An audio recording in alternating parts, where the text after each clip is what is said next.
Well, I did it. I got through chapter 1, and it was painful. Like, the first paragraph already, it was difficult to get through. It was just I. Like, where's your vocabulary here? I scowl with frustration. I am trying to brush my hair. I must not sleep with it wet. I attempt once more. I roll my eyes. I. Like, don't you have any other words that you can, vary these sentences a bit more? It got better word wise as I went on. It wasn't all I.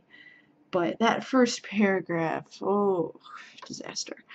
Um, and these characters, you can obviously tell that they're Bella and Edward. Like, I don't know how people don't realize that that's who they're supposed to be, because she's got, that plain girl charm, clumsiness, whatever it is that draws all these guys to her, and he's this dark, mysterious guy with that messy, weird Edward Cullen hair.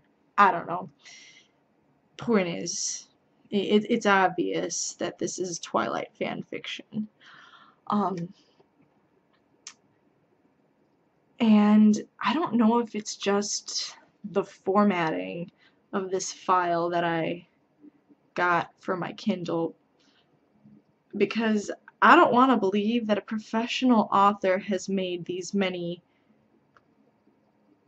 like, punctuation errors. For example, there will be the word mega industrialist, and it says mega dash industry dash alist, like mega industry alist.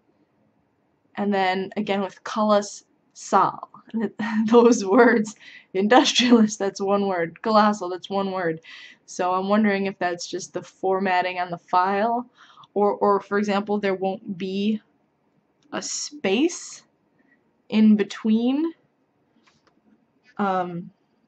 the end of a sentence and quotes, which is obvious. And when her roommate Kate is basically what this chapter is about is her roommate Kate is supposed to do this interview with this mega industrialist Christian Grey. Oh, but she's down with the flu, and Anastasia, I don't know how she says it, Anna says that she was volunteered. So I have been volunteered. That phrase in itself is pretty problematic, because it's like, you did not volunteer to go. You have been volunteered, like an object. If you don't want to go, guess what? You're not a slave. You don't have to go. But especially since she has all these finals she needs to be studying for. But nope, somehow her roommate is forcing her to do this. And she says, "Of course I'll go, Kate." And there is no comma. That's basic comma rule. This is another reason why I'm kind of hoping there's some error with the formatting of this file, because to believe that a professional author would just say, "Of course I'll go, Kate," instead of course I'll go, comma, Kate. That's just appalling in itself. The phrase pedal to the metal was used. I'm just gonna leave it at that. So anyway, she goes to Seattle. I guess she's driving from Vancouver, Washington to Seattle for this interview, and she makes a point to say that, oh, his secretaries are blondes. The first blonde is some intern, and then there's the second blonde. And she says while she's waiting for her interview, she idly wonders if he only hires blondes, and if that's legal. No, I'm pretty sure it's not legal. So anyway, she eventually gets called in to go to this interview, and she makes a point to say that she knows absolutely nothing about this guy. And she told her roommate, oh, I can't go, I don't know anything about him, you should have given me more information, whatever. And her roommate's like, oh, well, just ask my questions. So she obviously was given material for this interview. Maybe not a background story, but she has questions to ask him. The very first question was, you're very young to have amassed such an empire. Well, that's how the question begins, obviously that's not the question, but she's making this big deal about she doesn't know what to expect from this man. You know, he could be 30, he could be 60. She knows nothing about him. Did she even read the questions? She was so concerned about being unprepared, but obviously she didn't even care so much as to read what the questions were that she was going to be asking this guy. Anyway, she gets up and she goes into his office, and apparently she's got an issue with thresholds because she face plants right into his office. Yeah, that actually happened. So, anyway, they get up, you know, they go to sit down, and interviewing happens.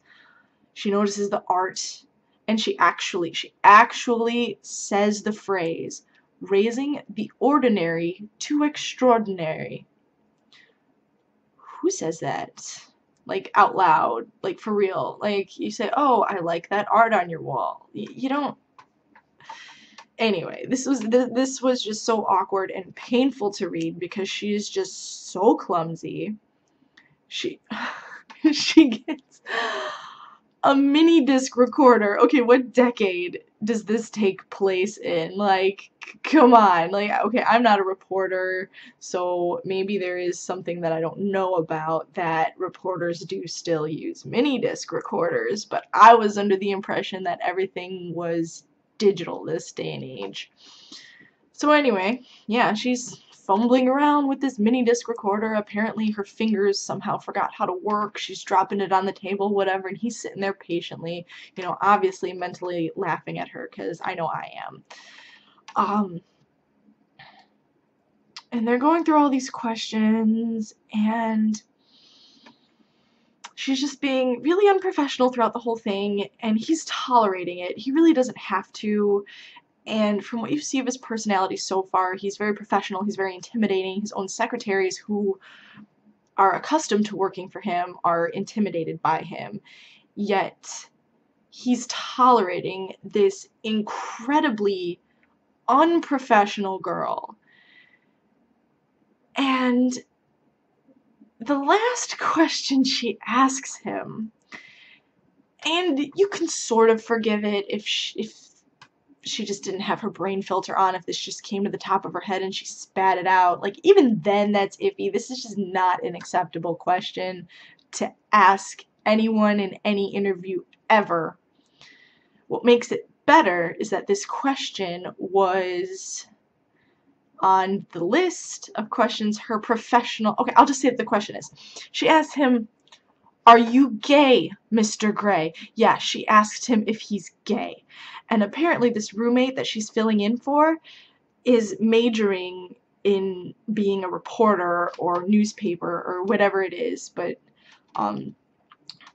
basically this is supposed to be something that her roommate does that she's very good at, and even if Anna feels awkward and unprofessional, her roommate should know that that is absolutely unprofessional and totally uncalled for in an interview like this. Like, the fact that it should even matter that they ask that as a question is just really, yeah. And okay, and Anna, she like says in her like internal monologues, you know, it's from her perspective, that, oh no, you know, I can't believe I asked this question, this is really personal. But again, it all comes back to, you know, not being a dumbass, actually reading the questions to prepare yourself for this. And oh yeah, another phrase that was used was musing out loud. Who says that? Everyone says thinking out loud. Musing out loud. Okay, that's cool. And then finally, you know, the interview's coming to an end, and Christian Grey is asking her all these questions, like he's interested in her. And the secretary comes in and says, "Oh, your next meeting is here. You got 2 minutes left." And he goes, "Cancel my next meeting." It's like, really? Really, you're gonna just cancel it? You can't apologize for being a couple minutes late, you know? You're just gonna outright cancel it because you know what happened right after he said to cancel it? Anna ended the meeting and left. So there was no reason to cancel that meeting because basically his interview ended right away. But no, just cancel the meeting. And then he saw her to the elevators, and apparently now they're on a first term basis by the end of chapter 1. Yeah, that's totally professional. And that's what I gotta say about that.